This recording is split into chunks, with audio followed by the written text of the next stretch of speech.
একটি সংখ্যার 25% এর 40% 10 হলে সংখ্যাটি কত? আচ্ছা, আমরা ধরলাম সংখ্যাটি হচ্ছে এক্স, এর কত পার্সেন্ট? 25%। তাহলে এর মানে গুণ আর 25 বসলো, আর পার্সেন্টেজের জন্য নিচে চলে এলো 100 ইন্টু আবার, কারণ এর আছে, আবার 40%, 40 বসলো, নিচে চলে এলো 100%-এর জন্যে, আর এপাশে চলে এসছে 10, কারণ এটা 10 হবে বলেছে। এখন কাটাকুটি আমরা করব। কাটাকুটি করলে আমরা কিভাবে করব দেখা যাক। এই 0 একটা এই 0-র সাথে কেটে গেল। এই 25 দিয়ে আমরা যদি এই 100কে কাটি তাহলে 4 হলো। এই 4 আর 4 কেটে গেল। নিচে রয়েছে 100, 100টা ওপাশে গিয়ে একের সাথে গুণ হয়ে যাবে 100কে 100, আর এপাশে কে রয়ে গেল? এক্স।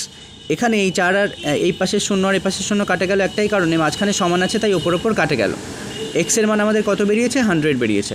এটাই হচ্ছে এই অঙ্কের উত্তর, অর্থাৎ সেই নির্ণেয় সংখ্যাটি হচ্ছে এক্স, যেটা 100।